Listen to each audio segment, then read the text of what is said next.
आज के इस खास चर्चा में सभी का स्वागत है। आज हम कानून की दुनिया के एक ऐसे पहलू पर बात कर रहे हैं जो बहुत अहम है, खासकर जब कोई मामला निचली अदालतों से ऊपर पहुंचता है। यह है सिविल प्रक्रिया संहिता मतलब सीपीसी की धारा 100 और इसके तहत द्वितीय अपील का जो प्रावधान है। और देखिए, हमारे पास इस पर बात करने के लिए सुप्रीम कोर्ट का एक बिल्कुल ताज़ा फैसला भी है, सीपी फ्रांसिस बनाम सीपी जोसेफ एवं अन्य।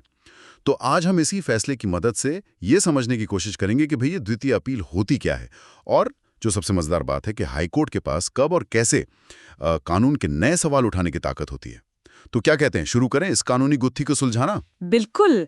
देखिए, अपील की प्रक्रिया को समझना बहुत जरूरी है क्योंकि ये हमारे जस्टिस सिस्टम का एक, आप कह सकती हैं, अहम हिस्सा है।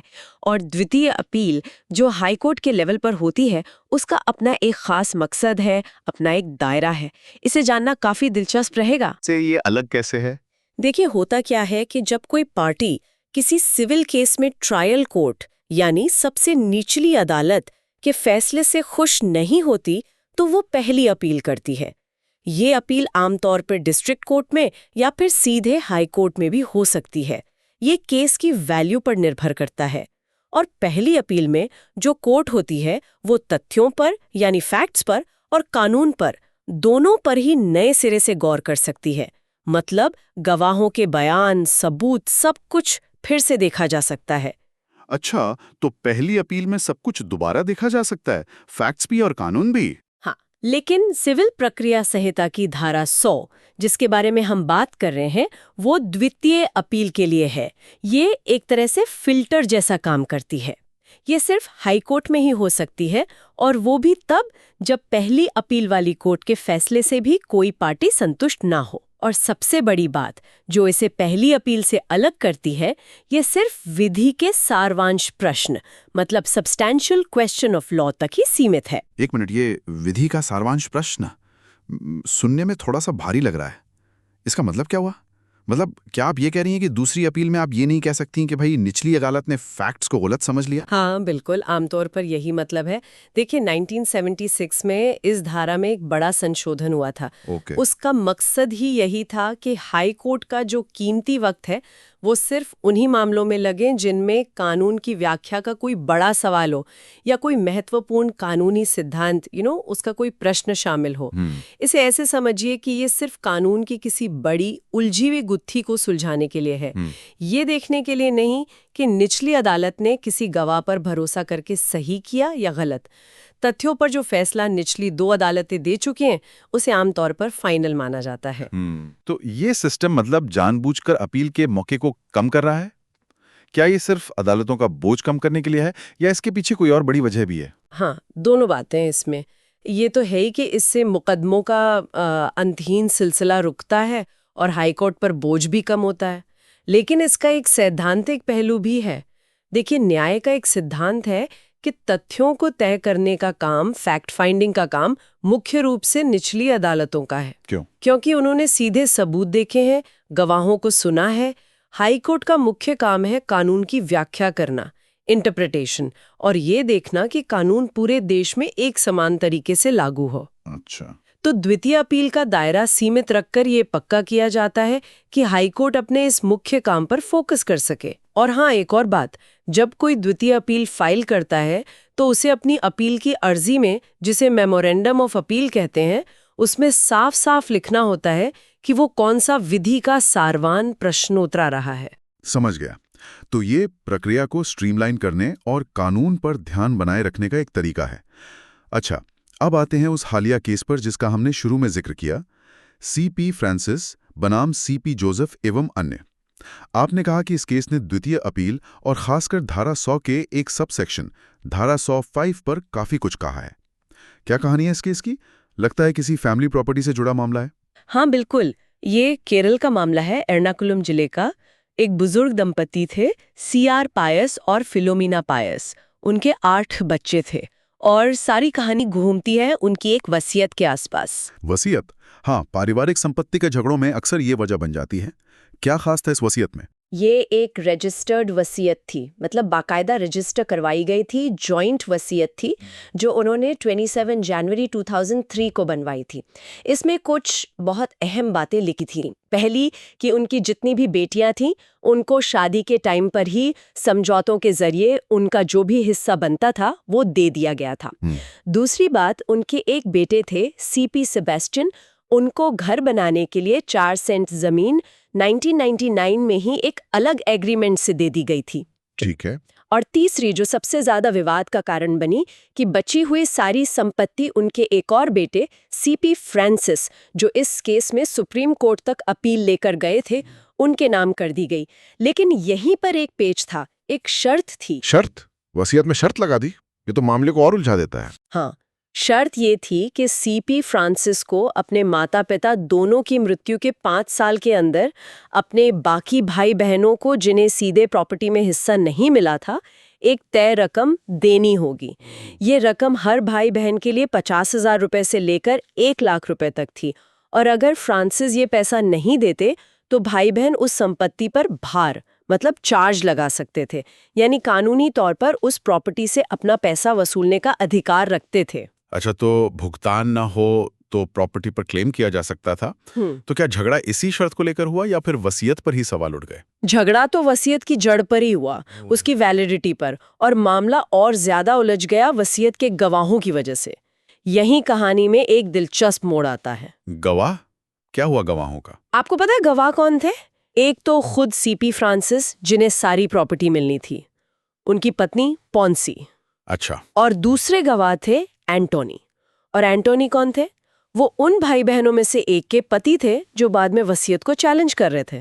क्या? एक मिनट, मतलब लाभार्थी की पत्नी और जो लोग विरोध कर रहे हैं उनमें से एक के रिश्तेदार वो गवाह थे? ये तो अपने आप में बड़ा अजीब नहीं है? क्या निचली अदालतों ने इस पर ध्यान नहीं दिया? ये तो शक पैदा करता है। बिल्कुल, ये बात बाद में बहुत अहम हो गई। हुआ ये कि पिता सीआर पायस की मृत्यु 2004 में हुई और मां फिलोमिना पायस की 2008 में। उनके जाने के बाद सीपी फ्रांसिस ने वसीयत के हिसाब से प्रॉपर्टीज पर कब्जा कर लिया। लेकिन 2009 में उनके 5 भाई बहनों ने मिलकर कोर्ट में केस डाल दिया। उन्होंने मांग की कि वसीयत को अवैध माना जाए और सारी संपत्ति को 8 बराबर हिस्सों में बांटा जाए। तो उन्होंने वसीयत को अवैध किस बिना पर कहा? क्या आरोप लगाए थे? कई गंभीर आरोप थे। पहला, उनका कहना था कि पिता सीआर पायस कई बीमारियों से जूझ रहे थे, जैसे सेरिब्रल पाल्सी, पार्किंसंस वगैरह, और वसीयत बनवाते समय उनकी मानसिक हालत ठीक नहीं थी। मतलब उनमें वसीयत करने की क्षमता, टेस्टामेंट्री कैपेसिटी नहीं थी। दूसरा आरोप था कि वसीयत धोखाधड़ी, गलत बयानी और अनुचित प्रभाव डालकर बनवाई गई थी, खासकर सीपी फ्रांसिस ने ऐसा किया। तीसरा, उन्होंने ये भी दावा किया कि वसीयत असली है ही नहीं, बल्कि सीपी फ्रांसिस और गवाहों ने मिलकर इसे गढ़ा है, मतलब फैब्रिकेटेड है। उनका तर्क ये था कि माता पिता बिना वसीयत के मरे, इंटेस्टेट माने जाने चाहिए, और इसलिए संपत्ति कानून के हिसाब से सब बच्चों में बराबर बंटनी चाहिए। काफी गंभीर आरोप थे। तो निचले अदालतों का क्या रुख रहा? ट्रायल कोर्ट और पहली अपील वाली कोर्ट ने क्या कहा? मामला पहले ट्रायल कोर्ट में चला, फिर पहली अपील में डिस्ट्रिक्ट कोर्ट में गया। दोनों ही निचली अदालतों ने सबूतों और गवाहों के बयानों को बारीकी से देखा, और दोनों का यही निष्कर्ष निकला कि वसीयत असली है, वैलिड है। उन्होंने माना कि सीआर पायस वसीयत बनाते समय मानसिक रूप से सक्षम थे और उन पर कोई अनुचित दबाव नहीं था। यानी दोनों अदालतों ने वसीयत को सही ठहराया। तो दो अदालतों ने फैक्ट्स के आधार पर वसीयत को सही मान लिया था। लेकिन कहानी यहां खत्म नहीं हुई, क्योंकि मामला पहुंच गया केरल हाई कोर्ट द्वितीय अपील में। और यहीं पर, जैसा आपने कहा, धारा 100 और खासकर उसका क्लॉज 5 पिक्चर में आता है ना? ये क्लॉज क्या हाई कोर्ट को कोई खास पावर देता है? बिल्कुल सही पकड़ा आपने। यहीं पर मामला टेक्निकली बहुत दिलचस्प हो जाता है। धारा 100 का क्लॉज 5 हाईकोर्ट को एक विवेकाधीन शक्ति देता है, एक डिस्क्रेशनरी पावर। ये पावर है कि हाई कोर्ट द्वितीय अपील की सुनवाई के दौरान अपील में जो सवाल उठाए गए हैं, उनके अलावा अतिरिक्त विधि के सारवान प्रश्न, यानी additional substantial questions of law, खुद तैयार कर सकता है। मतलब ऐसे नए कानूनी सवाल उठा सकता है जिन पर शायद अपील करने वाले ने शुरू में जोर ना दिया हो। अच्छा, तो हाई कोर्ट खुद से नए कानूनी मुद्दे ढूंढ सकता है, लेकिन सुप्रीम कोर्ट ने इस सीपी फ्रांसिस केस में इसी पावर के इस्तेमाल पर कुछ कहा है, शायद कुछ लिमिट्स बताई हैं। हाँ, बिल्कुल। सुप्रीम कोर्ट ने बहुत साफ शब्दों में कहा कि धारा 105 के तहत ये जो शक्ति है, ये एक असाधारण शक्ति है, एन एक्सेप्शनल पावर। इसका इस्तेमाल ऐसे ही हल्के में नहीं किया जा सकता। ये कोई रूटीन का काम नहीं है कि हाई कोर्ट हर दूसरी अपील में नए नए कानूनी सवाल बनाने लगे। असाधारण क्यों? मतलब इतनी सावधानी बरतने को क्यों कहा गया? क्या शर्तें बताई सुप्रीम कोर्ट ने इस शक्ति के इस्तेमाल के लिए? कोई गाइडलाइंस दी क्या? जी हाँ, सुप्रीम कोर्ट ने कुछ बहुत महत्वपूर्ण शर्तें गिनाई। पहली कि कोई भी नया सवाल जो हाई कोर्ट बनाए वो मामले के अभिवचनों, मतलब कोर्ट में जो कागजात दिए गए हैं और निचली अदालतों के जो निष्कर्ष हैं उन पर आधारित होना चाहिए। आप हवा में से कोई बिल्कुल नया मुद्दा नहीं बना सकते। दूसरी, वो सवाल मामले के फैसले के लिए मौलिक, मतलब फंडामेंटल होना चाहिए, यानी उसका जवाब केस के नतीजे पर सीधा असर डालने वाला हो। तीसरी, वो सवाल अपील में पहले से जो महत्वपूर्ण प्रश्न उठाए गए हैं उनसे जुड़ा हुआ होना चाहिए। चौथी, वो सिर्फ एक दलील ना हो बल्कि एक असली कानूनी मुद्दा हो और रियल लीगल इशू। और पांचवी, जो बहुत जरूरी है, हाई कोर्ट को लिखित में कारण बताने होंगे, रिकॉर्डेड रीजंस देने होंगे कि वो ये नया सवाल क्यों बना रहा है। कारण बताना जरूरी है। और एक बात पर सुप्रीम कोर्ट ने सबसे ज्यादा जोर दिया, वो है प्राकृतिक न्याय के सिद्धांत, प्रिंसिपल्स ऑफ नेचुरल जस्टिस। अगर हाई कोर्ट कोई नया कानूनी सवाल उठाता है तो उसे प्रतिवादी को, रिस्पोंडेंट को, यानी जिस पार्टी के खिलाफ अपील हुई है, उसे उस नए सवाल पर अपनी बात रखने का, बहस करने का पूरा और ठीक मौका देना होगा। ऐसा नहीं हो सकता कि आप फैसला सुनाते वक्त अचानक एक नया सवाल खड़ा कर दें और दूसरे पक्ष को उस पर सुना ही ना जाए। ये प्रक्रिया के हिसाब से सरासर गलत है। बिल्कुल सही कहा, बिना सुने फैसला देना तो न्याय के ही खिलाफ है। तो इस सीपी फ्रांसिस केस में केरला हाई कोर्ट ने क्या गलती कर दी थी जिसे सुप्रीम कोर्ट ने पकड़ा? उन्होंने इस धारा 105 की शक्ति का इस्तेमाल कैसे कर दिया? सुप्रीम कोर्ट ने पाया कि हाई कोर्ट ने जब द्वितीय अपील पर फैसला सुनाया तो उन्होंने भारतीय उत्तराधिकार अधिनियम 1925 की धारा 67 का मुद्दा उठाया। ये धारा इस बारे में है कि अगर वसीयत का कोई गवाह खुद ही लाभार्थी हो या लाभार्थी का पति पत्नी हो तो उसका क्या असर होगा। आमतौर पर नियम ये है कि ऐसे गवाह को वसीयत से कोई फायदा नहीं मिल सकता। हाई कोर्ट ने इस कानूनी नुक्ते को, इस लीगल पॉइंट को बहुत ज्यादा महत्व दिया अपने फैसले में। अच्छा, गड़बड़ ये हुई कि ये जो धारा 67 वाला मुद्दा था, ये निचली अदालतों में मुख्य विवाद का मुद्दा था ही नहीं। वहां तो लड़ाई मुख्य रूप से पिता की मानसिक क्षमता और क्या उन पर कोई दबाव था इसको लेकर थी। हाई कोर्ट ने एक तरह से खुद ही एक नया कानूनी मोर्चा खोल दिया और वो भी बिना प्रतिवादी यानी सीपी फ्रांसिस को इस नए मुद्दे पर विस्तार से बहस करने का मौका दिए। सुप्रीम कोर्ट ने कहा कि हाई कोर्ट ने एक तरह से एक नया केस ही बना दिया। तो मतलब प्रोसीजर फॉलो नहीं किया गया।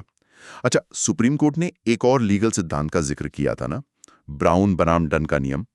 वो क्या है और वो यहाँ कैसे फिट हुआ?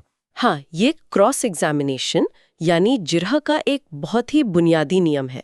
ब्राउन बनाम डन का सिद्धांत ये कहता है कि अगर आप किसी गवाह के बयान के किसी हिस्से को बाद में झूठा या गलत साबित करना चाहते हैं तो आपको जिरह के दौरान वो बात सीधे उस गवाह के सामने रखनी होगी, उसे चैलेंज करना होगा ताकि उस गवाह को अपना पक्ष रखने या सफाई देने का मौका मिले। आप ऐसा नहीं कर सकते कि चुपचाप उसकी बात सुन ली और बाद में अपनी दलीलों में कहा कि अरे वो तो झूठ बोल रहा था। ये फेयर प्ले नहीं माना जाता। ठीक है, मतलब गवाह को मौका देना जरूरी है। बिल्कुल। इस केस में सुप्रीम कोर्ट ने नोट किया कि वसीयत के जो गवाह थे, खासकर फ्रांसिस की पत्नी और दूसरे रिश्तेदार, उनसे निचली अदालतों में इस बात पर ठीक से जिरे नहीं की गई थी कि उनकी गवाही धारा 67 के तहत प्रॉब्लमैटिक हो सकती है या नहीं। लेकिन हाई कोर्ट ने फिर भी धारा 67 को अपने फैसले का एक बड़ा आधार बना लिया, बिना ये देखे कि ब्राउन बनाम डन नियम का पालन हुआ था या नहीं। ये एक और प्रक्रियात्मक कमी थी जो सुप्रीम कोर्ट ने पकड़ी। समझ गया। तो हाई कोर्ट ने प्रक्रिया के लिहाज से कई गलतियां की, नया मुद्दा उठा लिया बिना पूरी सुनवाई के, और जिरह के एक महत्वपूर्ण नियम को भी नजरअंदाज कर दिया।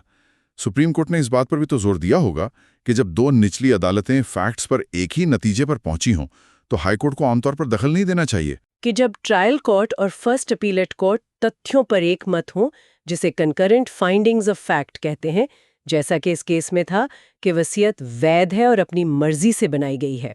तो ऐसी सूरत में हाई कोर्ट को द्वितीय अपील में उन तथ्यों पर सवाल नहीं उठाना चाहिए जब तक कि वो निष्कर्ष पूरी तरह से बेतुके मतलब परवर्स ना हो या कानून की सरासर अनदेखी ना करते हो। अदालत का काम है कि अगर वसीयत कानूनी तौर पर सही साबित हो गई है तो वसीयत करने वाले की इच्छा का सम्मान करें, ये नहीं कि अपनी तरफ से कोई दूसरी व्यवस्था लागू कर दे। तो अंत में फिर सुप्रीम कोर्ट ने क्या फैसला दिया? क्या हाई कोर्ट का फैसला पूरी तरह पलट दिया और वसीयत को सही मान लिया? हाँ, सुप्रीम कोर्ट ने हाई कोर्ट के फैसले को रद्द कर दिया और निचली अदालतों का जो निष्कर्ष था कि वसीयत वैध थी उसे सही माना। तो एक तरह से सीपी फ्रांसिस केस जीत गए। लेकिन कहानी यहाँ पूरी तरह खत्म नहीं हुई। यहाँ एक और दिलचस्प मोड़ आया। अरे, एक और मोड़, वो क्या था? इतने सालों बाद काफी कम है, कोर्ट ने इसे अन्यायपूर्ण माना। अच्छा, इसलिए सुप्रीम कोर्ट ने अपनी विशेष शक्तियों का इस्तेमाल करते हुए न्याय के हित में उस मुआवजे की रकम को काफी बढ़ा दिया। उन्होंने फ्रांसिस को निर्देश दिया कि वो 3 महीने के अंदर अपने भाई बहनों को प्रति व्यक्ति 5 लाख से 10 लाख रुपए तक का भुगतान करें। किसको कितना मिलना है ये वसीयत के हिसाब से तय था। साथ ही ये भी जोड़ा कि अगर समय पर पेमेंट नहीं हुआ तो 6% सालाना ब्याज भी देना होगा और संपत्ति पर भाई बहनों का वो भार चार्ज भी बना रहेगा। अरे वाह, ये तो कमाल का फैसला है। मतलब सुप्रीम कोर्ट ने न सिर्फ प्रक्रिया वाली गलती सुधारी बल्कि वसीयत की शर्त को आज के हिसाब से ज्यादा न्याय संगत भी बना दिया। ये दिखाता है कि अदालतें सिर्फ कानून के शब्दों तक ही सीमित नहीं रहती बल्कि न्याय की भावना को भी देखती हैं। बिल्कुल, ये एक बहुत ही संतुलित बैलेंस्ड अप्रोच था। वसीयत करने वाले की जो मुख्य इच्छा थी कि फ्रांसिस को संपत्ति मिले, उसका सम्मान भी हुआ और जो बाकी भाई बहन थे उनके साथ भी अन्याय नहीं होने दिया गया। तो इस पूरी चर्चा और इस केस से धारा 100 के बारे में जो निचोड़ है, जो सार है, वो क्या निकलता है? सार यही है कि धारा 100 हाई कोर्ट के द्वितीय अपील के दायरे को बहुत सख्ती से कंट्रोल करती है। फोकस सिर्फ और सिर्फ विधि के सारवान प्रश्नों पर होना चाहिए, फैक्ट्स की दोबारा जांच पर नहीं, जब तक के फैक्ट्स वाले निष्कर्ष बिल्कुल ही गलत ना हो। ये न्याय प्रणाली की इफिशिएंसी और फैसलों में एक तरह की निश्चितता लाने के लिए जरूरी है। धारा 105 हाई कोर्ट को नए कानूनी सवाल उठाने की शक्ति जरूर देती है, लेकिन ये शक्ति कह सकते हैं एक तलवार की धार जैसी है। इसका इस्तेमाल बहुत सावधानी से, बहुत रेयर केसेस में पूरी पारदर्शिता के साथ, कारण बताते हुए और सबसे जरूरी दूसरे पक्ष को सुनवाई का पूरा मौका देते हुए ही होना चाहिए। सीपी फ्रांसिस का मामला इसी सिद्धांत और प्रक्रिया में निष्पक्षता के महत्व को उजागर करता है। तो इस गहरी पड़ताल से हमने समझा कि द्वितीय अपील सिर्फ नाम की अपील नहीं है, इसके अपने काफी सख्त नियम हैं। और सीपी फ्रांसिस केस ने यह भी दिखाया कि कैसे हाई कोर्ट्स को कानून के नए सवाल बनाने की अपनी ताकत का इस्तेमाल बहुत जिम्मेदारी और बहुत सावधानी से करना चाहिए। सही कहा आपने। ये केस प्रक्रिया के नियमों और न्याय के जो मूल सिद्धांत हैं, उनके बीच के नाजुक संतुलन को भी दिखाता है। अदालतों को न सिर्फ कानून का पालन करना है, बल्कि ये भी पक्का करना है कि नतीजा न्यायपूर्ण हो और वसीयत जैसे मामलों में बनाने वाले की इच्छा का, अगर वो कानूनी तौर पर सही है, सम्मान हो और साथ ही सभी पार्टियों को अपनी बात रखने का निष्पक्ष मौका मिले। ये चर्चा वाकई सोचने पर मजबूर करती है और शायद सुनने वालों के लिए एक सवाल भी छोड़ जाती है। जब किसी केस में, खासकर पारिवारिक संपत्ति जैसे भावनात्मक रूप से उलझे मामलों में, प्रक्रिया की शुद्धता यानी प्रोसीजरल करेक्टनेस और एक न्यायपूर्ण लगने वाला नतीजा यानी जस्ट आउटकम के बीच एक तनाव सा दिखे, तो संतुलन कैसे साधा जाना चाहिए? क्या प्रक्रिया हमेशा नतीजे से ऊपर होनी चाहिए या कभी-कभी न्याय की बड़ी तस्वीर को देखते हुए प्रक्रिया में थोड़ी नरमी बरती जा सकती है? इस पर जरूर सोचिएगा।